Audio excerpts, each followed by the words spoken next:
Hi everyone, welcome back to the Ohio State Sport Management YouTube channel. I'm Joe Mullins and I'm joined today by class of 1999 graduate Mike Penner.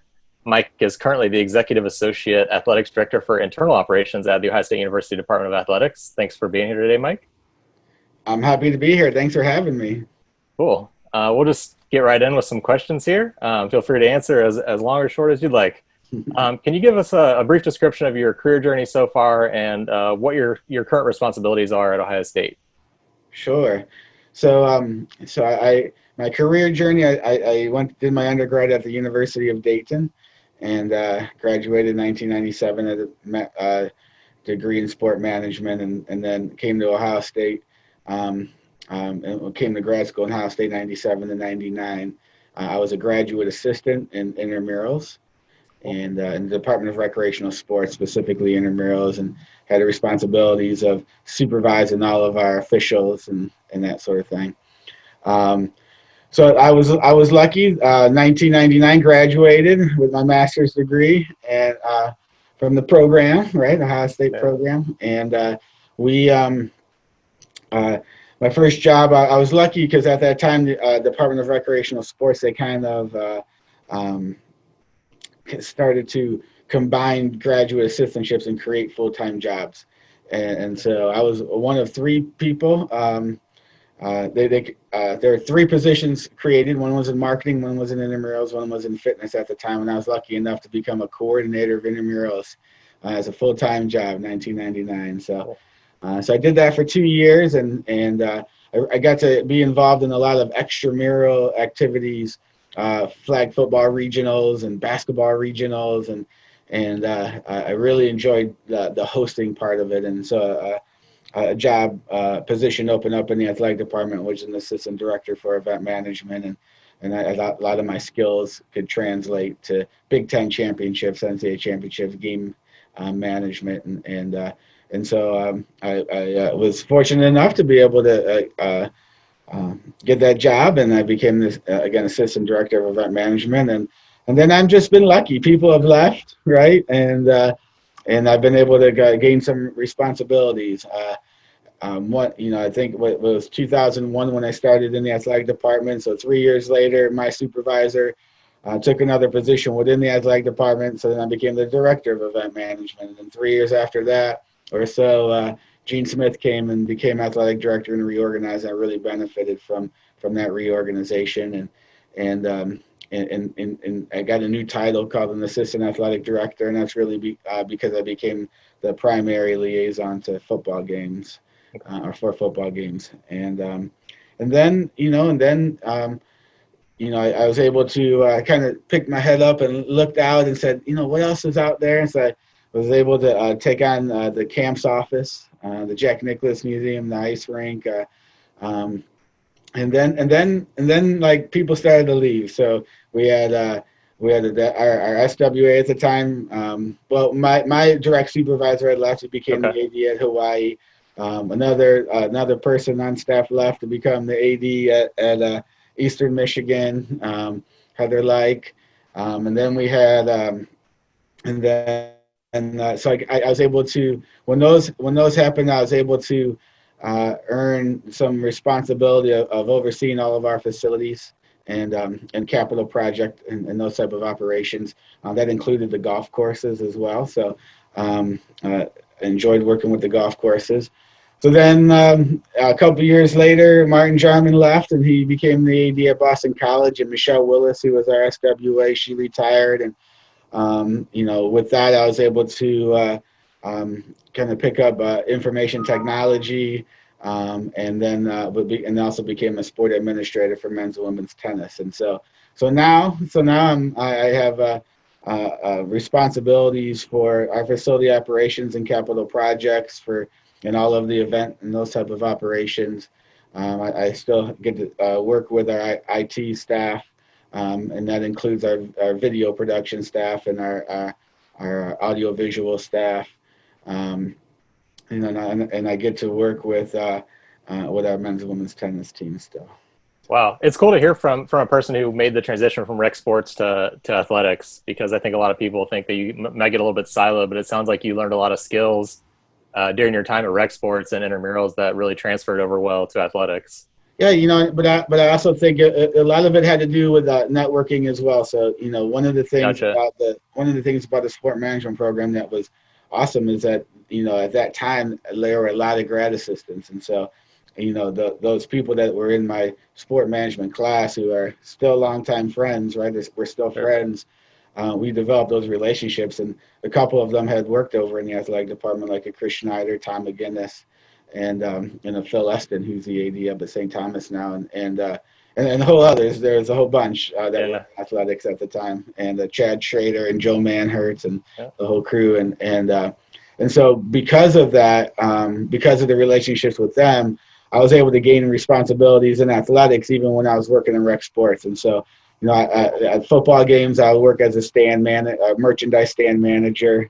And basketball games that I had the opportunity to work at the scores table, and so I Cool. was able to develop relationships with a lot of the folks in athletics at that time, and I think that was helpful to me as well. And then just learn that event management was kind of what I really really enjoyed doing, and Yeah. positioned open. It's like, holy cow, let's go for it. So That's awesome. That's awesome. Thanks for expanding on that a little bit. yeah. You've had a ton of roles at Ohio State, but what are some of the overarching challenges that you've had kind of in your various roles? Challenges. It's a tough question to ask. I think at Ohio State, the challenge of being sure that we make the right decisions all the time for all the right reasons. And not that that's challenging to make the right decision. It's just that you kind of feel under the microscope all the time. Yeah. We you just want to make sure that we always use the saying, like, if you want this to be on the front page of the newspaper, right? So I think understanding that it takes a while to learn that. But I don't know. I just don't. Probably the next challenge is sometimes I've it's been a challenge, and I always accepted that challenge. But sometimes I'm not an expert over for an area that I'm responsible for, right? Sure. And so learning enough about the area, trusting those, and trusting and developing trust with that staff, and having them trust me takes time, and it takes experiences, and I think that's the part I really enjoy about it. But it is a challenge because you just want to be able to help that staff in a way that I can without being the expert, right? Yeah. Yeah. So I would say that those are probably two of the biggest challenges. Gotcha. Yeah, it's hard to know everything about all the different areas that you're over. Like they're very, very different. So I'm sure that my learning curve was big for many of those. I bet it was. Kind of the flip side of that, what are some of the things you've enjoyed most about your roles? The people, for sure. The people. Oh my gosh, Yeah. In different positions that I may have interviewed for in the past, I'd always go back and kind of think about who am I in the room with in meetings, and if I were to leave Ohio State, who am I going to be in the room with at a new place? There's always things to learn at a new place, but I just have so much admiration and respect for the people who I get to sit in the room with every day. They're experts in their related fields. Doctors and trainers and contract negotiators and sponsorship negotiators and coaches. They're just experts in their fields, and so I just I'm blessed that I feel like I can be a part and hang with all those people. Yeah. But the other part of it is a variety. I love every day is different. Every day is different. There's a different meetings, different groups, different decisions, different challenges. Just different things that pop up. That we get to deal with, and so I love the variety, and I love the people. Cool. That's awesome. You've been a part of hundreds, probably thousands of events on campus and around campus. Do you have any kind of unique stories or situations that you're able to share with us? Uh, you know, I, There's a couple big ones, like when the power goes out at a football game, and Got to experience that this year. right, that's stressful, and working through all that. I think anytime that we have any type of severe weather, and the decisions that have to be made, and the communication of those decisions are what's challenging. And we had a power go out at a game versus Illinois years back, and we had a power go out a part of the stadium last season versus Penn State senior day. That really wasn't that much fun, and embarrassing a little bit. We've had most recently, the last couple of seasons in September, we've had some severe weather where we've had to shelter in place and make those announcements and delay the game and that sort of thing. But the one thing, there's two things. Anytime that we have a missing person, or a lost kid, or a lost family member, those situations just kind of, develop themselves. In one, it was a missing family member, and the family was there with it was kind of like a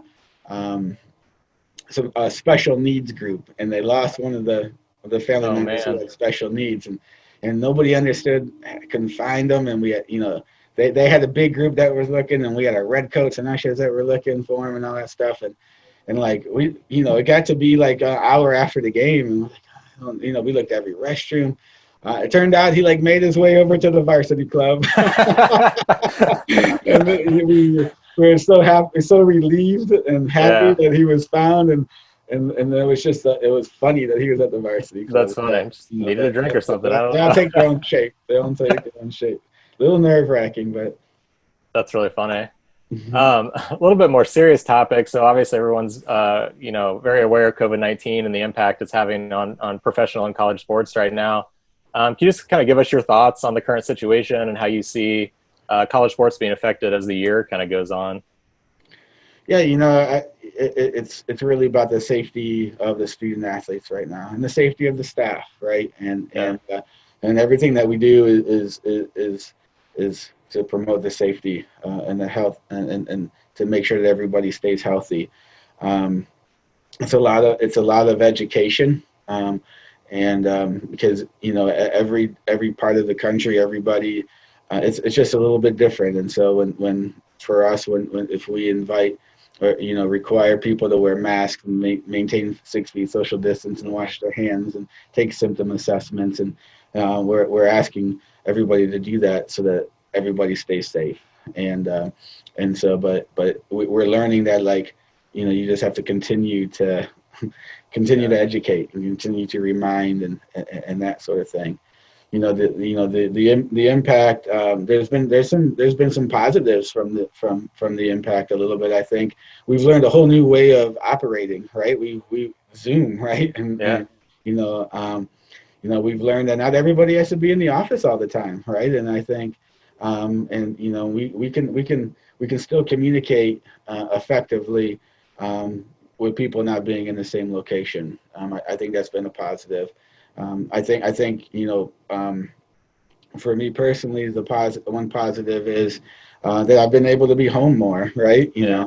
And I'm home. We're working from home, and a lot of people. Some people have an hour drive to work and back. They don't have it anymore. So I Yeah. think people have been able to stay with their families and be with their families a little more. I miss the events terribly. Yeah. May. Our tennis teams, both tennis teams, are in the top five, and it was going to be an awesome rest of the season, and it was so disappointing not to have events. And so, you know, you know, um, the impact, there's personal stress because people are worried about their health and their safety, and their job. Yeah. Just quite honestly. So there's a lot of personal stress, and we're lucky that we work in a department for a supervisor named Gene Smith, who he makes us feel good. He makes us feel comfortable. We all know what's ahead of us. We all know that that seasons are going to change, and we all know that when we come out to the other side, it's going to look differently. and we just don't know what it's going to look like. And I think that's probably what causes most anxieties. You just don't know what it's going to look like at the other end. You don't know what it's going to look like tomorrow. Every day Yeah. has been changing. So, and so I think we're trying to prepare ourselves for what we don't know, and Yeah. that's where the anxiety lies. Gotcha. Thanks for sharing that. You mentioned, Gene and a few other people that have kind of influenced you over your career, and that you said that you're lucky enough to get to sit in a room with a lot of experts kind of every day, and just have meetings with people like that. But who are some of your professional mentors, or who has mentored you kind of throughout your career, and how have they been able to do that? Most of all my supervisors, all along the way. So, I had a supervisor when I was a student at the University of Dayton. I had two supervisors. One was an equipment manager, and I learned how to take care of students. Like he couldn't pay us a lot of money, but he gave us a lot of beef jerky and gum, and treated us well, and made us feel good. And I also had a supervisor in intramurals, and who helped me get into the officiating world, and really helped me just decide that, hey, I wanted to pursue a career in recreational sports at that time, and that helped me get to Ohio State and recreational sports.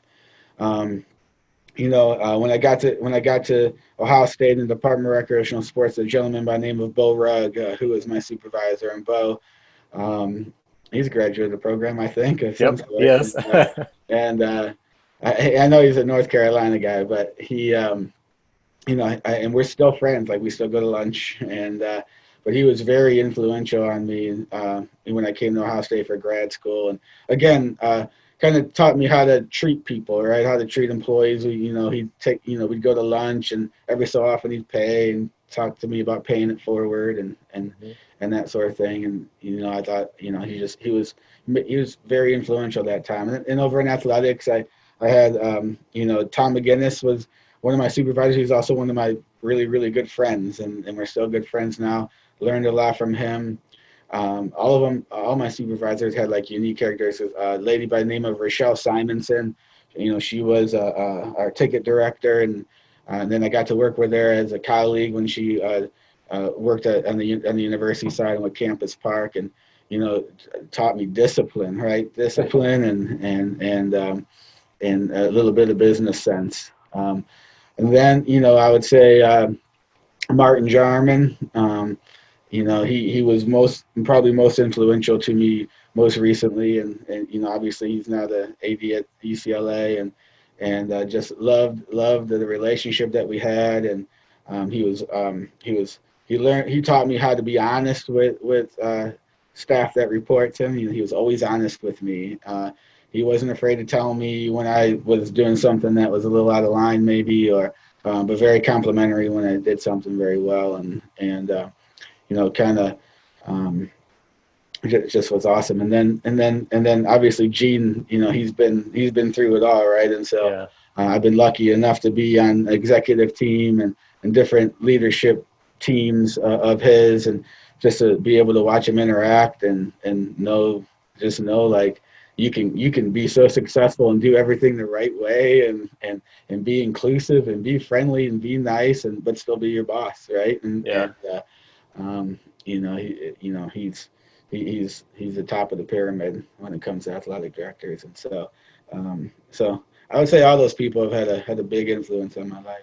That's awesome. I would count Bo as one of my mentors 20 some odd years later. He's definitely Yeah, still influencing students, and that's awesome to hear. You've had different mentors kind of throughout your career as well, just at the yeah. different stages. All of them come with something different. A lot of positives, but I also I learned not all of them have challenges too, and so I can Sure. take all the good. Yeah, yeah, that's very fair. That's very fair. Do you have any like favorite memories from your career, like some of the highlights that you've been able to experience or anything like that? Yeah, I keep thinking back. I would say early on in my career when Gene got here and I was able to be that person for football games. It just happened to be that season that it was Michigan, Ohio State #1, and it was a lot, and it was really fun. Like helicopter followed Michigan down, 2023 from With Michigan. the 06 game? Yeah, Yeah, yeah, yeah, and then everybody, everything was more. HBO, every news outlet was there, and everybody wanted the story, and everybody was, it was just so much fun and exhilarating. So, from a professional standpoint, I remember that was a big accomplishment for me. Being a part of the women's Final Four, what was good. I also remember doing like my first NCAA men's basketball tournament, downtown at Nationwide Arena. A lot of fun, big,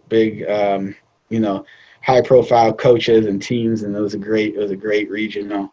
I would say, being a part of our men's tennis team when we made it to the finals at Wake Forest. We ended up Cool. losing in the finals to Wake, but just being a part of that team and the interactions I was able to have with the student athletes and with Coach with Ty Tucker and just it was so fun. When they win, they make it to the finals, like it's just exhilarating. You just feel like you played, even though I didn't. But it was, those are probably the highlights. I have a lot of memories, but those probably stand out as the most.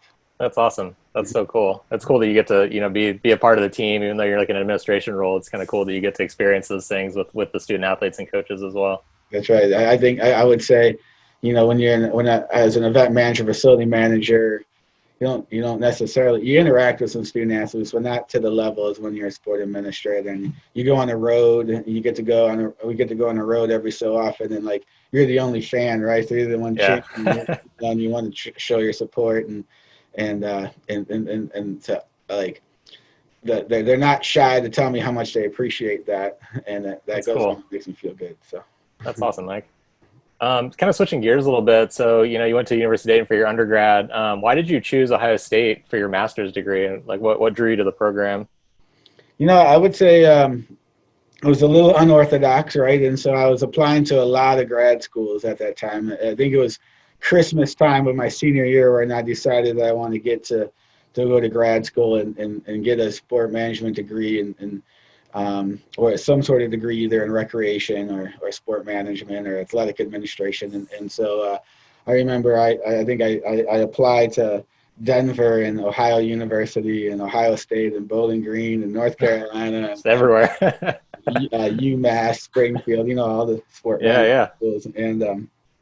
And so at that time, I had also a real close friend that I grew up in Cleveland, and she worked in the Department of Rec Sports and intramural or outdoor facilities, actually, and some intramurals, and so she was very complimentary of everybody. She worked worked with Bo and some other folks in rec sports, and so I got to learn a little bit about Ohio State, liked it, and I went to Ncaa that particular year, and it was in Louisville. So I was in Dayton. So, for a poor college kid to drive down to Louisville wasn't going to be much, right? And got a hotel and got to interview with Bo and some others named Ken Kaiser and Patrick Laux was a GA at the time, and got to interview him and got to know him and really liked him. I think obviously the program had a great reputation. The Department of Recreational Sports and in the Ncaa world had a great reputation, and so it seemed like a good fit. That particular year, I also had gained an internship with Major League Baseball that summer because the All-Star game was in Cleveland that year. Oh, cool. 97. Okay. And so I was when I graduated from Dayton, I had a decision to make that I could either go to Chicago and work for a group called the Sport and Social Club of Chicago. I've heard of it. Okay. Which was intramurals for young professionals, right? Okay. And that would have been a lot of fun. Or I would have been able to go to grad school at Ohio State and take that internship with Major League Baseball. And so I did choose the latter on that one, and it proved out to be worth it because I did Major League Baseball All-Star game for about 20 years, and I'm still at Ohio State, so it's been good. That's awesome. Do you have a favorite memory from your time in the program or during your graduate school years? Man, that's a good question. I enjoyed my classmates. Like what I enjoyed was, Ohio State's 50,000 students, but we were 25 Yeah. of us in the program, and it really made Ohio State feel small. And at the time, we were in Larkins Hall, so I worked in Larkins Hall as a GA, and then our classes were in Larkins Hall for the most part. And I just remember being able to hang out with other young professionals. And at that time, like out of the 25, I'd say 11 or 12 of us were grad assistants in either athletics or rec sports or over in student life. And it was just a fun time to be around. And we all got along. We all, went up to Cedar Point. We all, just kind of hung out. And I would say, what I remember most is just, the friendships. And because we're probably still friends, and I keep in contact with a good majority of that 25. Yeah, that was one of the bummers about our spring semester, was it getting cut short and everybody kind of having to go their separate ways before we were kind of ready to. Yep. Yep. So what's your advice for incoming graduate school students? Like, how can they get involved with either athletics or event management? What kind of advice would you give to students that are starting the program this next year? I would just try to, it's easy to get involved. Like there's a bunch of, it's not easy to get paid, but it's easy to get involved, right? And I think, you reach out, there's a gentleman by the name of Dave D'Angelo, and in recreational sports. There's me, there's Erica Hoon, there's a bunch of people in athletics. Marcy Shoemaker, she's a grad from the program, and she's still in recreational sports that you can connect with and say, what do you want to do? That you're going to have, what's good is that you're going to have a lot of people who care. There's going to be a lot of people here who care for the students in the program, because we've been there. We want to make sure that we give them the best experience possible. So I think it's important to reach out to us and say, hey, this is what I want to do. I want to be an athletic director. I want to be a rec director. I want to sell sponsorships. I want to be an AD. I want to be, tell us what you want to do, and we can kind of get you positioned with the right people. Columbus is a great place to be too, because you have the Clippers and the Crew and the Blue Jackets and the Sports Commission and OHSAA and all those different places. So we're all connected. But I just think for me, it's just send me an email. It's easy. You don't even have to talk to me first. Just send me an email, and we can set up a time to talk, and then we can get you connected with the right people. Cool. Thanks for sharing that, Mike. Kind of on the opposite end of the spectrum, for students that might be graduating from the undergrad or graduating from the program this year, the job market's not great right now, especially in the sports world, probably all across a lot of fields, but especially the sports world. What kind of advice would you give to people that are kind of looking for jobs or looking for their next step after school right now? I think that it's kind of the same advice across the board. Whatever you're doing right now, be excellent in what you're doing. If you have any type of job right now, do it very, very well, and make sure that your coworkers and your supervisors can speak highly of you, because when we come out of this, those are going to be the people that we ask, and in reference form. And if you want to do this, but you were a bad teammate or a bad employee, that'll can potentially follow you around. Sure. But be excellent in what you're doing, and keep maintaining the relationships with the people that you made relationships while you were at Ohio State. I love to hear, God, like in the middle of the day to get an email from somebody like you, Joe, and you send me emails, like it's refreshing. You're like, so stay in touch with folks, and just kind of keep understanding what it is that, I don't know that any of us are going to have all the answers for you.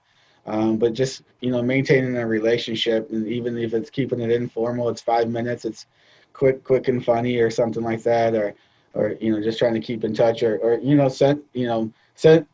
always interested in that, learning and educating. So send me some stuff from from the industry that you think would be relevant to what's going on, and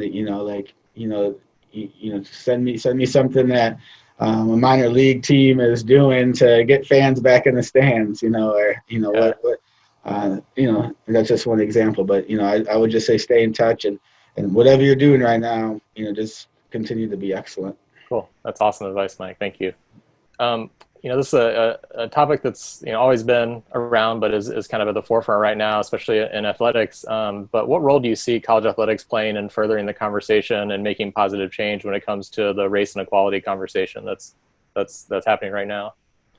I think college athletics is going to play a major role. I think, for me, it comes down to just being respectful, plain simple, being respectful. I think it's important for everybody to educate themselves. Mm-hmm. It's important for me to educate myself, ask questions, try to understand any blind spots that you have. Or, it's important for me to kind of understand what shadow that I cast, and understand what blind spots I have, and really learn and educate what I don't know, and help my and so. But from a athletic standpoint, I think it's important for all of us in athletics to kind of create a framework, and to allow our student athletes to have a voice, and to say something and speak out, and have really good conversations, and for them, because they can educate everybody as well. They can educate Absolutely. me. They can educate everybody, and kind of allow them to express themselves, in college athletics and games and their social media campaigns. That's a good platform. That's a great answer, Mike. Thank you for sharing that. I think that college campuses in general, not just college athletics, but in general, are kind of a melting pot a lot of times, and I think it's a really great place for that conversation to be taking place. Yep. So moving from a really serious topic to some fun questions. What's your favorite food or restaurant in Columbus? It's been a hot question. Oh man, I love pizza, and I love ice cream, and I love pierogies, because I'm Polish. And so I would say, from a pizza standpoint, I love Rotolo's, um, in Grandview. I from a but I also love Roosters. Can't go wrong with Roosters. But if we're going out, if Stephanie and I are going on a date, then we're probably going to a place, either like Lindy's, or really anywhere in the short north, Yeah. would be really good. Um, I would say, Jay Gilbert's is another one that we go to. Okay. If we're going to get ice cream, I'm a Grater's and a Dairy Queen guy. I love Grater's and Dairy Queen. And pierogies, you just can't get in Columbus. I have to go back to Cleveland to the corner store in my old neighborhood to get good pierogies and bring them There was a down. place over on Summit called Pierogi Mountain. I don't know if they're still there, but it was like a pop-up pierogi shop. Yeah. Every so often there's some pierogi shop. There's a place at the North Market that serves pierogies, and Okay. they're really good. They're really good, but not as good as the ones I get from the neighborhood back home. Okay. I'm with you on graders. That's my go-to ice cream as well. Yeah, can't go wrong. We talked about a lot of your mentors, but who are some of your role models in life? Yeah, probably, I would say my role models are those people who were my mentors. Okay. I think, obviously, my dad, he's still alive. He's 80 years old, living in Florida with my mom, retired from Ford. Cool. And he was somebody that, he just worked hard. He worked hard, and he did everything he can to provide an education. I was able to go to a Catholic school, in grade school, high school, college, and he worked so hard to be able to afford that opportunity to me. So, Wow. my dad, all the mentors I mentioned earlier, um, and yeah, I guess I'd stop there. Okay. Cool. That's great to hear. Who was your favorite sports team growing up? I know you said you're from Cleveland, so I think Oh I have an yeah, idea, oh yeah, Browns, but Indians, Cavs, all the way. There's no doubt about it. And I would say probably, yeah, anybody from Cleveland mostly would say that they're a Browns fan first, and then Indians and Cavs, but I don't know that for sure. okay. but I watched all of them all the time. So Not a not a and Browns the fan, but Ohio I hope they do better this year. and the Ohio State Buckeyes, right? Yeah, yeah. Obviously. What's your all-time favorite sports memory? Like maybe Man, from growing up or you sent these questions earlier to me, and I've been thinking about this sport memory question for a long time. And God, I don't have a favorite. I loved going to the Browns games when I in the '80s, late '80s. Bernie Kosar was the quarterback, and they had some of those playoff games. I loved going down there and being a part of that. I was young, I was probably only like 11 or 12 years old. The Indians, the '95 season was awesome. That was the kind of the first time they made the playoffs. And they had just moved into Progressive Field, was Jacobs Field at the time, and so the first time they made the playoffs, I remember that. I remember my first All-Star game. I got to work the All-Star game, and the All-Star game being in Cleveland was really special. I got to go to that game. The All-Star game in New York when the Yankees hosted it was special that week. My wife Stephanie and I got engaged at oh, the that's time, cool. That's so awesome. I think I have to say that one, right? And so the Cavs winning the NBA Finals was pretty awesome. And I'm not ashamed to say, but the Taylor Swift concert in Yeah, Ohio Stadium was unbelievable. that's Like cool. it was I bet it so was. it was so good. It was so good, and then I think my favorite, you know, every Michigan game recently has been great. I would say having the opportunity to travel, and travel to the first CFP game when we played Alabama and we beat Alabama, and then we beat Oregon the next week. But that win against Alabama, I probably remember more than the win against Oregon. So That's awesome. it was really good. It's funny when you ask sports people this question because a lot of them have been to so many. Like we interviewed Jim Smith last week, who's like the Yeah, Masters, USA Soccer, all these WWE events. It's kind of yeah, cool to see yeah, people's yeah, minds yeah. get going. That's right. That's right. If you weren't working in college sports, what would you be doing? That's a great question. That's a great question. I honestly think I probably would be. I would, if you consider recreation still sports, but I think I really when I was in high school and college worked for the the Cleveland Parks and Recreation Department, Okay. and that was really special. I really felt like as a playground director or working in rec, I had a lot of impact on kids in my neighborhood, and so I probably would be working for I don't know, a Parks and Rec department or a Boys and Girls Club or a YMCA or something like that. I know it'd still be sports, Yeah, but I would say it wouldn't be college athletics, but somewhere where I'm going to make an impact on some young people. that's awesome, Mike. It'd be another worthwhile career for sure. I'm sure It would you'd be be. excellent at that. Thanks. Cool. Well, that was our last question. I just want to thank you for your time today, Mike. We we really appreciate it. We appreciate your whole department's support of our program over the years, and thank you everyone for tuning in to another episode on our YouTube channel. We'll see you guys again soon. Thanks, Joe.